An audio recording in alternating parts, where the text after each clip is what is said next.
I see Three Body Problems got a second season. I was pretty happy about that. Uh, this show's got to be expensive because when I was watching it, uh, I kept saying this show has got to be very expensive. That's another one of those Netflix series that got picked up. Uh, Netflix picked it up, but it's got to be very costly. But anyway, I'm happy to say that if you guys are out there and you guys like Three Body Problems, then you got a second season that's greenlit. I heard it's going to cost $160 million just to make a second season.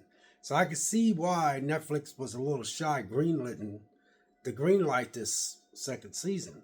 Because the first season, if you really watch it, and I know some of you have, it's just that you could tell that it was costly. And but anyway, I'm gonna share with you what I wanted to tell you what it's all about. It's set against the backdrop of China's Cultural Revolution, and a secret military project sends signals into space to establish contact with aliens. An alien civilization on the brink of destruction captures the signal and plans to invade Earth. That's all it is. And when I watched the first episode, they told them, they says, we're going to come and we'll get there in 200 years. So you're probably saying to yourself, okay, well, I ain't going to be around in 200 years, so who cares? But now it's more or less, now the Earth has to prepare for this invasion 200 years from now. So most of the people that are involved in trying to protect the Earth, they know they ain't going to be around. So they got to try to figure out how to keep this going, because they are telling them, we are coming, we are set right now, we are coming to your area, and we won't get there for 200 years. So there's going to be a lot of 200 years. The average lifespan is what, anywhere between 60 to 100 years old or something like that. So you're going to have a couple generations go by before they actually land. So now government's trying to figure out how to stop them guys from coming to the Earth. But it's a pretty slick concept. This is based on a book, I guess. That's what it's based on. I just looked it up on my other phone because I got a new phone right here, but it's based on a book. It's based on a book. So and it starts off in China, and what happens is it's during their how all countries have revolution. China had their issues too, but their secret military was sending out signals, and they got this alien to send a signal back, and then that's how it started, and then and the movie goes from there. Now, if some of you already watched it, and you know what I'm talking about, but when I watched it, I was like, I was getting so into it, and then it just stopped. At the end, it just stopped. And I ain't gonna lie, I did like the cast because I thought the cast was pretty cool. I was like, man, I love this cast. This cast is pretty cool. I just love the way it was shot. Yeah. That guy that had cancer, man, and they kept his head alive and they took him out in space and it didn't work. I'm just wondering if they're gonna have him like how that, wasn't there a head that was in Futurama? A head that was in Futurama.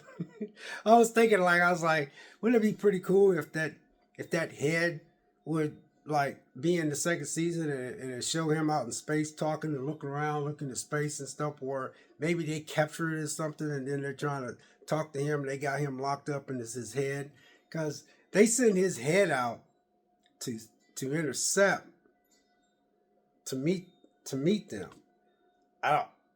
And I was like, okay, but they knew they because he was dying, so he decided to go ahead and have them sever his head, but they was gonna keep his head alive so he could be able to tell them what's going on while he's out space. It's pretty slick. I didn't really think Netflix would be able to pull this one off because I didn't think the viewership was that high, but I guess it must have took off because it got my viewership. But according to people that keeps track of how many minutes and how many minutes watched and stuff and like that on Netflix, I guess it should have been a lot higher. So I really did not think that this was going to get a second season because of the fact that I thought the viewership should have been a lot higher than that. But for somebody like me, I'm glad because I get to watch uh, watch it again. But it's going to be expensive because these are the same guys that are behind Game of Thrones, um, and the guys that made those two guys that was behind Game of Thrones. They're the ones that are behind this. Boy, they were on a roll when they had that Game of Thrones. So it just seems like I can see why people like Game of Thrones. I wasn't a fan of it, by the way, but they they put some they put some expensive hard. I mean, you watch this show, man. You can tell they sunk some money in this.